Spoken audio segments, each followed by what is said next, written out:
Good morning, students.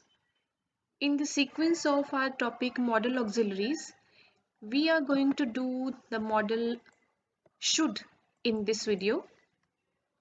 As we know, model auxiliaries are those helping verbs which help or facilitate the main verbs in expressing mood, attitude, opinion, etc. of the speaker or the writer.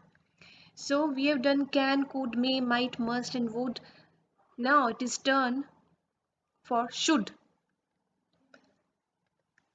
Should जो modal auxiliary है उसके भी variety of functions हैं.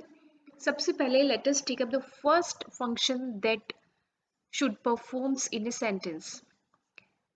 When we have to offer some advice और suggestion और recommendation तो हमें should modal use करना चाहिए. These are the examples.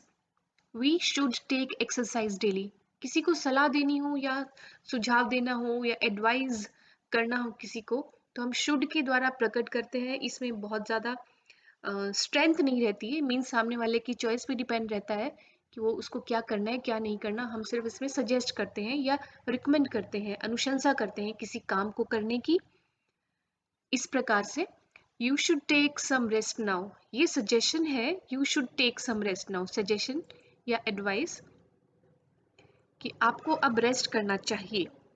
You should work hard ये एडवाइस है, आपको कड़ी मेहनत करनी चाहिए. You should not go there negative में शुड के बाद में नोट लगाने से नेगेटिव बन गया कि आपको वहाँ नहीं जाना. ही उससे वहाँ नहीं जाना चाहिए. Next, they should sell their house in order to pay their debts कि उन्हें अपना कर्ज उतारने के लिए, कर्ज अदा करने के लिए अपने घर को बेच देना चाहिए. तो ये सिर्फ सलाह है, सुझाव है, किसी के ऊपर इम्पोज नहीं किया जाता है. इस तरीके से जब हम शुड का यूज करते हैं सिर्फ एक ओपिनियन प्रकट किया जाता है, अपनी तरफ से सजेशन दिया जाता है. You should save money for rainy days आपको रेनी डेज के लिए पैसा बचा के रखना चाहिए. Rainy days, what do you understand by rainy days? Rainy day होता है, अगर डायरेक्ट इसका मीनिंग देखें तो बरसात का दिन, लेकिन रेनी डे एक इडियम है जिसका मतलब है कि ए पीरियड ऑफ नीड और ट्रबल, कि ज़रूरत के समय या मुसीबत के समय को रेनी डेज बोलते हैं. रेनी डे कि मुसीबत या ज़रूरत के समय के लिए आपको पैसा बचा के रखना चाहिए. You should check that document before you send it out. Again suggestion दी जा रही है, मतलब शुड सजेस्ट करने का काम करता है मॉडल कि वो डॉक्यूमेंट आगे भेजने से पहले आपको उसे चेक कर लेना चाहिए. मतलब चाहिए के सेंस में. यू शुड गेट, और जो सजेशन या एडवाइस रिकमेंडेशन को जो रिसीव करने वाला है वो उस सजेशन को माने या नहीं माने, that is not our question. हमारा काम, मतलब शुड का काम यहीं तक फिनिश हो जाता है कि उसको सजेस्ट करना है कुछ. You should get a good map of London before you go there कि आपको लंदन जाने से पहले लंदन का एक अच्छा सा मैप ले लेना चाहिए. You should not eat so much junk food, it's not good for you. ये अगेन एडवाइस है, इतना ज़्यादा जंक फूड आपको नहीं खाना चाहिए.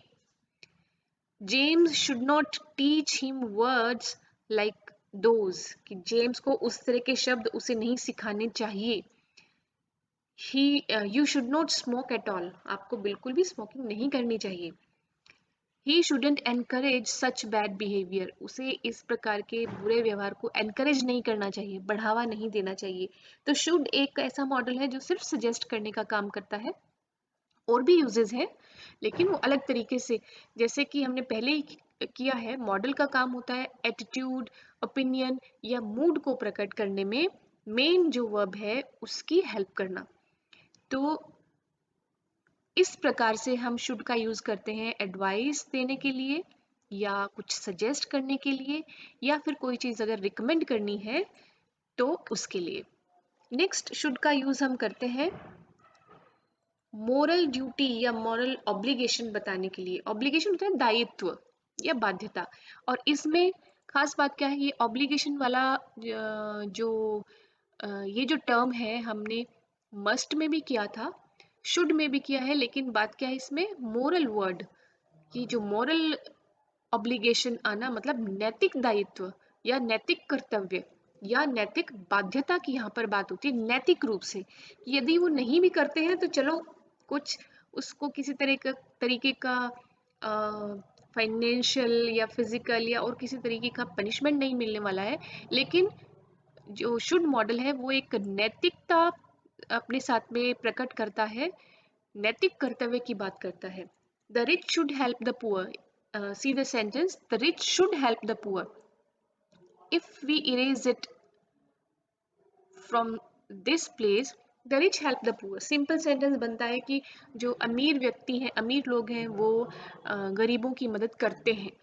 लेकिन हम यहाँ पर मॉरल ऑब्लिगेशन या मॉरल ड्यूटी अगर ब्रैकेट में आ जाता है, या हमें ये एक्सप्रेस करना है कि रिच को पुअर की हेल्प करनी चाहिए, वो करे या नहीं करे वो एक अलग बात है, दैट्स अ डिफरेंट स्टोरी। लेकिन ड्यूटी याद दिलाना, वो भी moral moral duty, moral obligation, नैतिक कर्तव्य बताने का काम भी शुड मॉडल ही करता है। The rich should help the poor, अमीरों को गरीबों की मदद करनी चाहिए। वी शुड ओबे अवर एल्डर्स, हमें अपने से बड़ों की बात सुननी चाहिए, उनकी आज्ञा का पालन करना चाहिए, ये हमारा नैतिक कर्तव्य है। We should always speak the truth, हम में से बहुत सारे लोग हमेशा सच नहीं बोलते हैं, लेकिन हमारी ड्यूटी, मॉरल ऑब्लिगेशन, नैतिकता यही कहती है कि हमें सच ही बोलना चाहिए। तो वी शुड ने यहाँ पे उस पर्पस को सॉल्व किया है। You shouldn't play loud music in your room at night, कि रात के समय आपके रूम में आपको इतना ज्यादा लाउड म्यूजिक नहीं प्ले करना चाहिए। तो you should not, you shouldn't, नहीं करना चाहिए। ये एक नैतिकता की बात है कि हमारे किसी भी एक्ट से कोई दूसरा अफेक्ट नहीं होना चाहिए।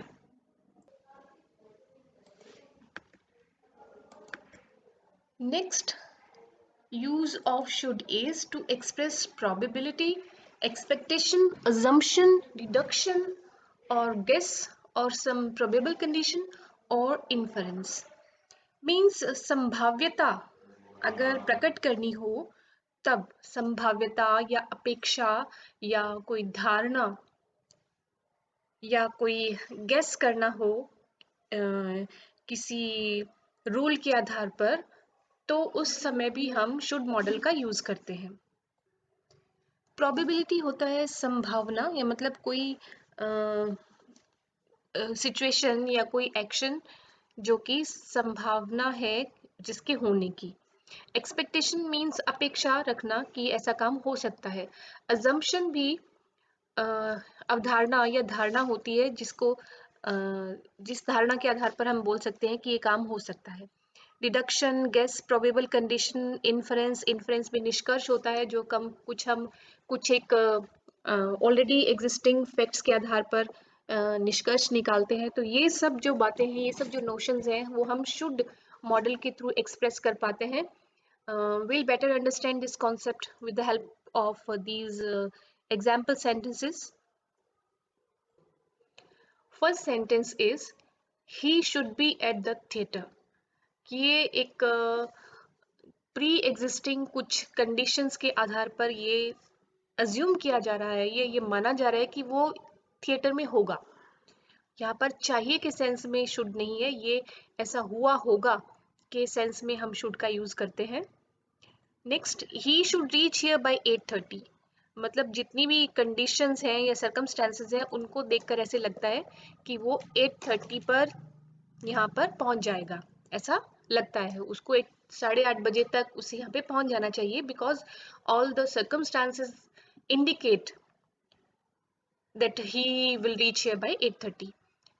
Reema should be in the library now, because हम कह सकते हैं कि जनरली इस टाइम में क्योंकि वो लाइब्रेरी में होती है, तो उसी आधार पर, उसी धारणा के आधार पर या उस एक फैक्ट के आधार पर हम ये निष्कर्ष निकाल सकते हैं, वी कैन इन्फर और we can deduct that Reema is in the library now. तो इस सेंस को प्रकट करने के लिए हम शुड का यूज करते हैं, that Reema should be in the library now, कि इस समय रीमा लाइब्रेरी में मिलनी चाहिए। ये जरूरी नहीं है कि वो काम होगा ही, डेफिनेट नहीं है, जो कि मस्ट के केस में होता है। यहाँ पर संभाव्यता प्रकट की जाती है शुड के केस में। So next sentence is they should be here any moment now, कि जितने जो भी सिचुएशन जो भी है उसके आधार पर ये हम कंक्लूड कर सकते हैं कि वो किसी मोमेंट, किसी भी पल यहाँ पर पहुंच सकते हैं या पहुंच जाने चाहिए, कभी भी यहाँ पर वो पहुंच जाएंगे। तो इसे भी हम शुड के द्वारा प्रकट करेंगे। They should be arriving at any minute, same sense convey कर रहा है यहाँ पे ये सेंटेंस भी। I think this book should be interest, means इसमें हम ये सेंस कन्वे कर रहे हैं कि इसके जो रिव्यूज़ हैं बुक के या इसका स्टोरी लाइन देखकर ऐसा लगता है कि ये बुक इंटरेस्टिंग होनी चाहिए या होगी। हो नहीं हो दैट्स अ डिफरेंट स्टोरी, लेकिन अभी इसको देखकर ये प्रोबेबली ये बुक इंटरेस्टिंग होगी। तो इस तरह से हम शुड का यूज़ करते हैं ये सब नोशंस जताने के लिए, प्रोबेबिलिटी या expectation, assumption, deduction, inference etcetera.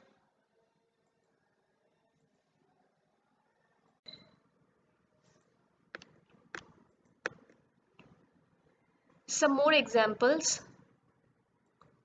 The proposal should be finished on time, कि ये जो प्रपोजल है वो टाइम पर फिनिश हो जाना चाहिए, कि ऐसा लग रहा है कि टाइम पर फिनिश हो जाएगा तो हो जाना चाहिए। I shouldn't be late, the train usually arrives on time, क्योंकि ये एक नॉन जो ऑलरेडी एग्जिस्टिंग फैक्ट है स्पीकर के सामने कि the train usually arrives on time, आमतौर पर टाइम पर ही पहुंचती है। I shouldn't be late and for this reason, मेरे ख्याल से मैं लेट नहीं होऊंगा, मुझे लेट नहीं होना चाहिए।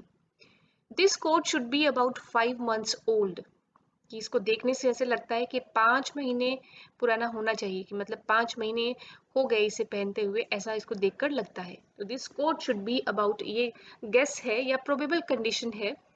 Next, Anika should be in her office now, generally इस टाइम वो ऑफिस में ही होती है, so as such she should be in her office now.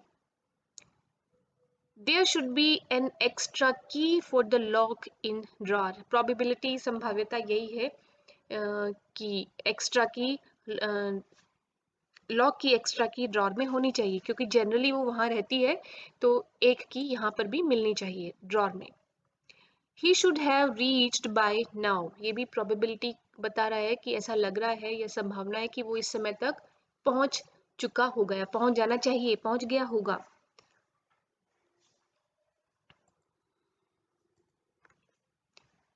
Then we use the model should to express a warning and its consequences if the warning is not paid attention to, कि ये जो should model है वो लेस्ट के combination में, लेस्ट and should की pairing जब होती है तो एक दो कामों में से एक जो काम होता है वो वार्निंग प्रकट करता है कि ऐसा कर लो अन्यथा ऐसा हो जाएगा। पहले वार्निंग दी जाती है और फिर यदि उस वार्निंग को या उस एक्शन को नहीं किया गया तो जो नेक्स्ट जो पार्ट ऑफ द सेंटेंस रहेगा शुड के साथ में, वो उस एक्शन को नहीं करने के परिणाम के बारे में बात करता है। एग्जाम्पल के थ्रू हम इसको बेटर समझ पाएंगे। First example is work hard lest you should fail. एक और बात यहाँ पर नोट करने वाली है कि जो लेस्ट जो कंजंक्शन है, lest conjunction, it conveys a negative sense, so as such no और not they should not be used in the sentence, ये ऑलवेज नेगेटिव सेंस ही कन्वे करता है। Okay, so work hard lest you should fail, first जो part of the sentence है वो एक warning convey कर रहा है कि कड़ी मेहनत कर लो, अन्यथा लेस्ट, ये जो अगर ये काम नहीं किया, वर्क हार्ड, लेस्ट से पहले वाला, लेस्ट इज कंजंक्शन, लेस्ट से पहले जो भी एक्शन करने की सलाह दी गई है या कहा गया है करने के लिए, यदि ये नहीं किया गया तो ये काम हो जाएगा, जिसे शुड की हेल्प से हम प्रकट करते हैं। फर्स्ट इज वर्क हार्ड, मेहनत करो, लेस्ट अन्यथा यू शुड फेल। यहाँ पर यू शुड फेल का मतलब ऐसा नहीं है कि आपको फेल हो जाना चाहिए। जब लेस्ट और शुड दोनों एक सेंटेंस में कॉम्बिनेशन में काम करते हैं, पेयरिंग में काम करते हैं, तो ऐसा कहा जाता है कि ये कर लो, अन्यथा ये हो जाएगा, नहीं तो ये हो जाएगा।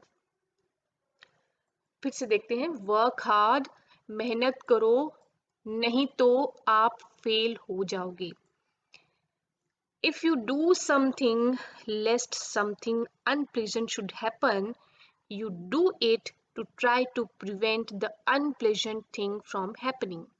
यदि आप ये काम कर लोगे तो ये जो सेकंड पार्ट है ये अनप्लेजेंट थिंग है, कि आप ये काम इसलिए करते हो ताकि ये जो अनप्लेजेंट काम है वो नहीं हो, ये अनप्लेजेंट काम नहीं हो, उसकी चेतावनी यहाँ पर दी जाती है, उसकी वार्निंग यहाँ पे दी जाती है कि ये काम कर लो ताकि इस काम से, इस काम को होने से रोका जा सके।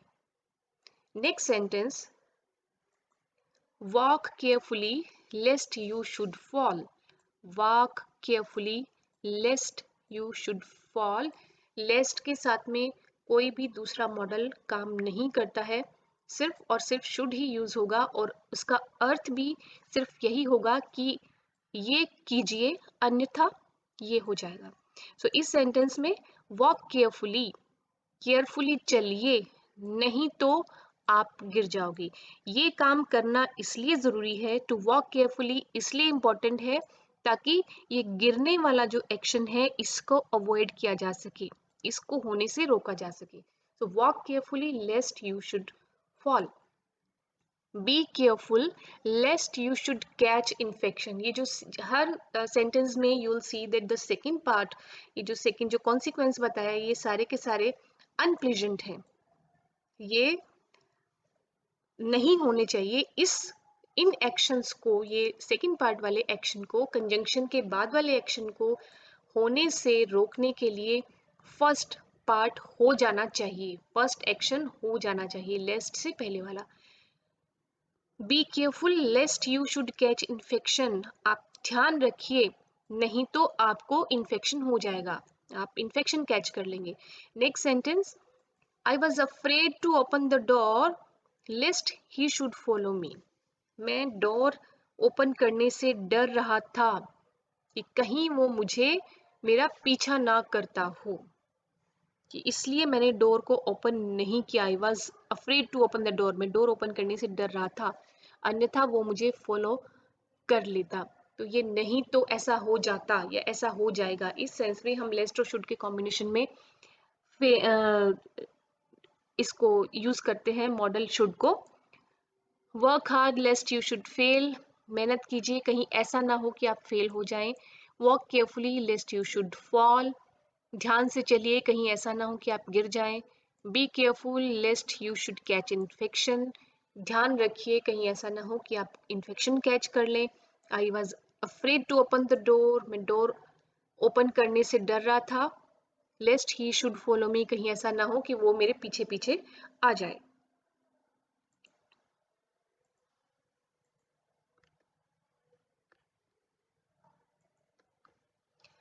नेक्स्ट, शुड का यूज होता है in conditional sentences to express a very unlikely condition. कि जो कंडीशनल सेंटेंस होते हैं, मतलब यदि ऐसा हुआ तो, ये जो यदि वाला जो पार्ट है सेंटेंस में वो कंडीशनल होता है, कंडीशनल क्लॉज होता है। वो कंडीशनल सेंटेंस में ऐसी सेंटेंस, ऐसे कंडीशन को शुड मॉडल प्रकट करता है जो कि जिसके होने की संभावना कम होती है। Let's take the example. Should it rain today, the evening will be pleasant. Should it rain today, कि यदि आज रेन बारिश होती है तो the evening will be pleasant, जो शाम है वो काफी खुशनुमा हो जाएगी। यदि कंडीशन क्या है, रेन का होना कंडीशन है कि रेन होने पर ही शाम खुशनुमा होगी। तो शुड इट रेन टुडे का मतलब है इफ इट रेन्स, यदि बारिश होती है तो ये कंडीशनल सेंटेंस में शुड इस तरह से काम करता है। Next, should you win lottery would you help me.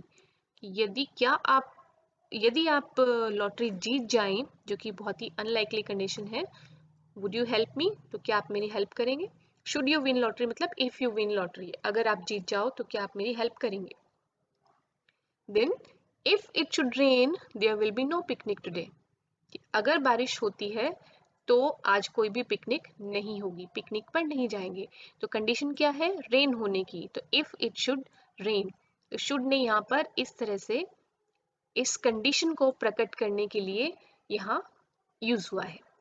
If you should change your mind let me know, कि मतलब सिचुएशन ऐसी है कि आप अपना माइंड चेंज नहीं करेंगे, फिर भी if you should change your mind, फिर भी अगर आप अपना माइंड या ओपिनियन चेंज कर लेते हैं तो मुझे इसके बारे में बताइए। Should anyone call please tell that I am busy, कि यदि कोई कॉल करता है तो उन्हें बोलिए कि मैं बिजी हूँ। तो ये कंडीशनल सेंटेंस है, ये सभी शुड की हेल्प से हम यहाँ पे प्रकट कर रहे हैं। और जो जिस शर्त को ये या जिस जिस कंडीशन को शुड की हेल्प से प्रकट किया जाता है वो कंडीशन थोड़ी अनलाइकली होती है, मतलब उसके होने की संभावना कम होती है। नेक्स्ट एक यूज शुड का हम करते हैं। शुड के साथ में हैव और परफेक्ट इन्फिनिटिव, यानी कि third form of the verb. Should, have and third form of the verb, इस कंस्ट्रक्शन का यूज करते हैं हम to indicate past obligation that was not fulfilled, कि पास्ट का कोई ऐसा काम या कोई ऐसा दायित्व जो कि पूरा नहीं हो पाया था, उसे यूज करने के लिए हम should have and third form of the verb का यूज करते हैं। और इसे हम जनरली तब यूज करते हैं जब we have to express some criticism और रिग्रेट।